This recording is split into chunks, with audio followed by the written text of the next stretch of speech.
गजाननाला वंदन करून, मातपित्याला नमन करून आज मी गीतेचा 8वा अध्याय सांगत आहे. ओम नमो भगवते वासुदेवाय. ओम नमो भगवते वासुदेवाय. अधिक मास सुरू आहे. सगळ्यांनी लाभ घ्यावा. रोज घरात एकदा तरी लावा. श्री गणेशाय नमः. गोपाल कृष्ण भगवान की जय. हे अर्जुना, असा नियम आहे की परमेश्वराच्या ध्यानाच्या अभ्यासारूपी योगाने युक्त दुसरीकडे न जाणाऱ्या चित्ताने निरंतर चिंतन करणारा पुरुष परमप्रकाश रूपी दिव्य पुरुषाला म्हणजेच परमेश्वराला प्राप्त होतो. म्हणून जो पुरुष सर्वज्ञ, अनादी, सर्वांचा नियता, सूक्ष्माहूनही अतिसूक्ष्म, सर्वांचे धारण पोषण करणारा अच्युत स्वरूप सूर्यप्रमाणे नित्य चैतन्य प्रकाश रूप अविद्येच्या अतिशय पलीकडे शुद्ध सच्चिदानंद घन परमात्म्याला स्मरण करतो, तो भक्तियुक्त पुरुष अंतकाळी योग बळाने भुवयाच्या मध्यभागी प्राण चांगल्या प्रकारे स्थापन करून निश्चल मनाने स्मरण करीत त्या दिव्य स्वरूप परम पुरुष परमात्म्यालाच प्राप्त होतो.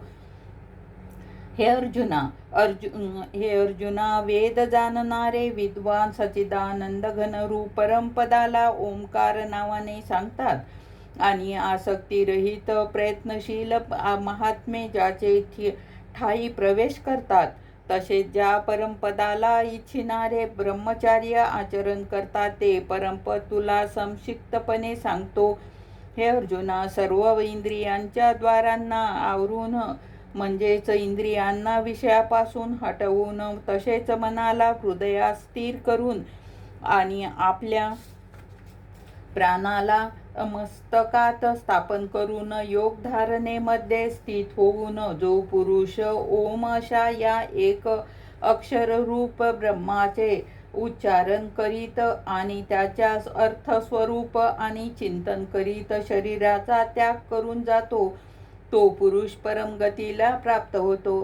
हे अर्जुना, जो पुरुष माझ्या ठिकाणी अनन्य चित्ताने स्थित होऊन सदा सर्वदा निरंतर माझेच स्मरण करतो, त्या निरंतर माझ्या ठिकाणीच युक्त झालेल्या योग्यासाठी मी सुलभ आहे, म्हणजेच सहज प्राप्त होतो. हे परमसिद्धीला प्राप्त झालेले महात्मे मला प्राप्त होऊन दुःखाचे स्थान असलेल्या क्षणभंगूर पुनर्जन्माला प्राप्त होत नाही. कारण हे अर्जुना, ब्रह्मलोकासह सर्व लोक पुनरावर्ती स्वभावाचे आहेत, म्हणजेच ज्यांना प्राप्त झालेले असता पुन्हा संसारात यावे लागते असे आहेत. परंतु हे कुंतीपुत्रा, माझी प्राप्ती झाल्यावर आणि त्यांचा पुनर्जन्म होत नाही, कारण मी कालातीत आहे. हे सर्व ब्रह्मलोकासहित लोककालाने मर्यादित करणारे आत्म्यामुळेच अनित्य आहेत.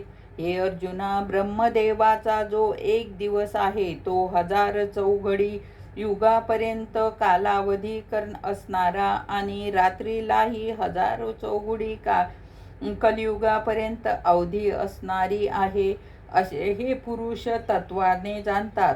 म्हणजेच कालातीत मर्यादित असल्यामुळे ब्रह्मलोकाही अनित्यच समजतात.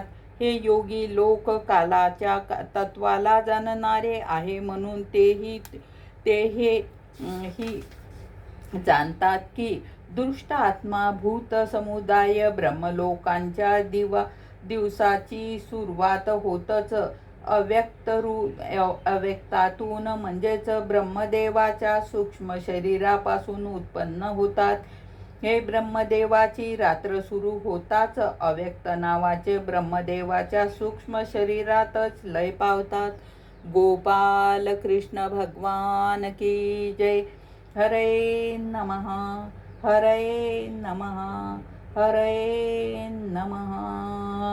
ओम नमो भगवते वासुदेवाय.